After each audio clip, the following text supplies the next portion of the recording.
Eccoci giunti a Savraigada, eccola qua, questa meraviglia di tomba dei giganti. Allora, vedete l'Esedra, bellissima, e dalla parte destra dell'Esedra parte anche un piccolo muretto.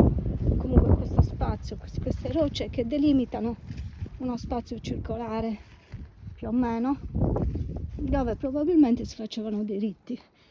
Questa è una bellissima, perfettamente conservata tomba a Filari.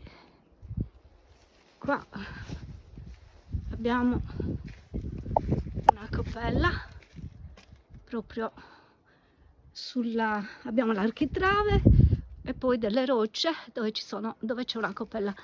In una di queste c'è una cappella molto bella. Qua abbiamo un albero, le radici di un albero che si insinuano fra le rocce, e qua abbiamo il piccolo ingresso.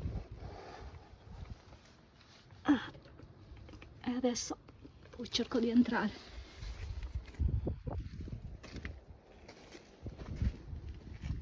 A fianco abbiamo quella meraviglia che è là, che poi andiamo a vedere. Che dire, ha un'esedra di circa 15 metri e il vano funerario invece di circa 20. Adesso cerco di entrare per farvelo vedere.